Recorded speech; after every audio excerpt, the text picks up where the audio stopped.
ஆசீர்வாதமாக இருக்கும் என்று நாங்கள் நம்புகிறோம். எனவே அது அப்படி இருக்குமேயானால் ஆண்டவருக்கு நன்றி சொல்லுங்கள். முடிந்தால் எங்களுக்கும் தெரியப்படுத்துங்கள். இந்த ஊடகத்தில் பார்க்கிறவர்கள் இதை மற்றவர்களுக்கு அனுப்பி இந்த வார்த்தையை அனைவரும் கேட்டு ஆஸ்வதிக்கப்பட அவர்களுக்கும் ஒரு வாய்க்காலாய் நீங்கள் அமையலாம். இந்த நாளிலே ஏசாயா புஸ்தகம் 12ஆம் அதிகாரத்திலிருந்து சில சத்தியங்கள் உங்களோடு பகிர்ந்து கொள்ளும்படி விரும்புகிறேன்.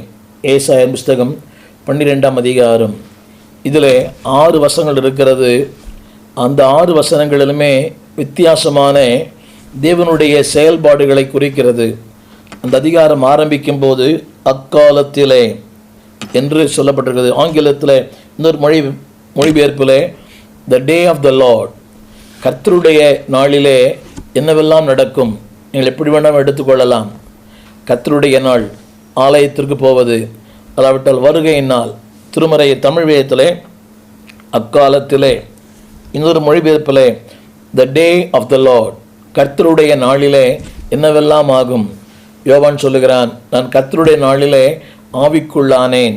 அன்பானவர்களே, தேவனுடைய வார்த்தை கர்த்தருடைய நாளிலே கர்த்தர் வைத்திருக்கிற மாபெரும் 6 ஆசீர்வாதங்களை உங்களுடன் நான் பகிர்ந்து கொள்ள முடிய விரும்புகிறேன்.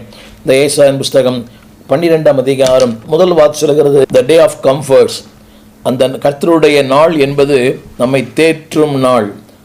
முதலாம் வசனத்தினுடைய கடைசி வார்த்தை, நீர் என்னை தேற்றுகிறீர்.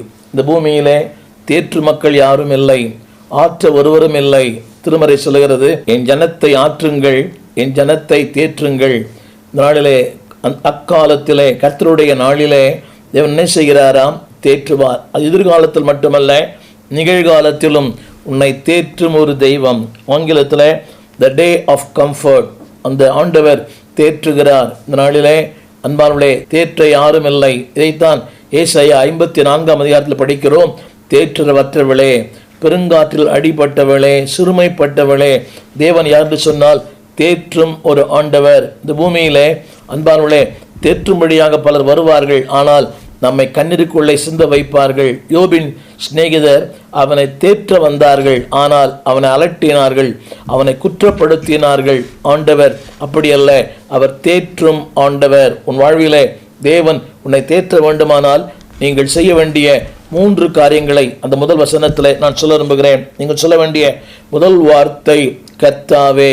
அக்னாலேஜ் இன் ஆல் சர்க்கம்ஸ்டான்சஸ், எந்த சூழ்நிலையிலும் அவரை நோக்கி பாருங்கள். எல்லாமே எதிர்மறையாக இருக்கலாம். ஒருவேளை